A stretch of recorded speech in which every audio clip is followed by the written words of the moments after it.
La Sainte-Véronique, c'est une fête annuelle très importante pour le CPAD, mais aussi plus largement pour les soldats de l'image du ministère des Armées.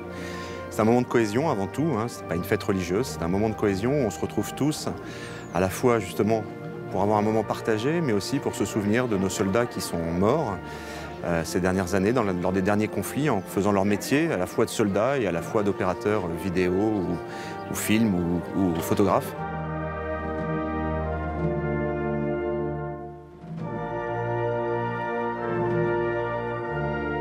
Comme dans toute cérémonie, au moment où on lit les noms de nos disparus, on a toujours ce pincement de cœur. On pense particulièrement à des gens qu'on a connus. Notre sergent Vermeil, on l'avait tous connu, il est disparu en Afghanistan. Et donc nous sommes confrontés tous les jours en opération, nos photographes, nos caméramans, au danger et à la menace.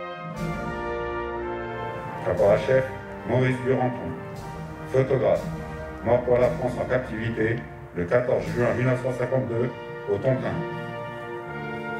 Sergent Georges Koval, cadreur, mort pour la France le 20 février 1952 au Tonkin. Je milite pour que les soldats de l'image soient véritablement considérés à tous les niveaux comme des combattants.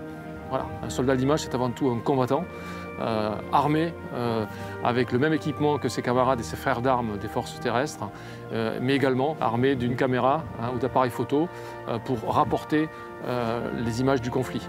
La fête de la Sainte-Véronique, patronne des photographes.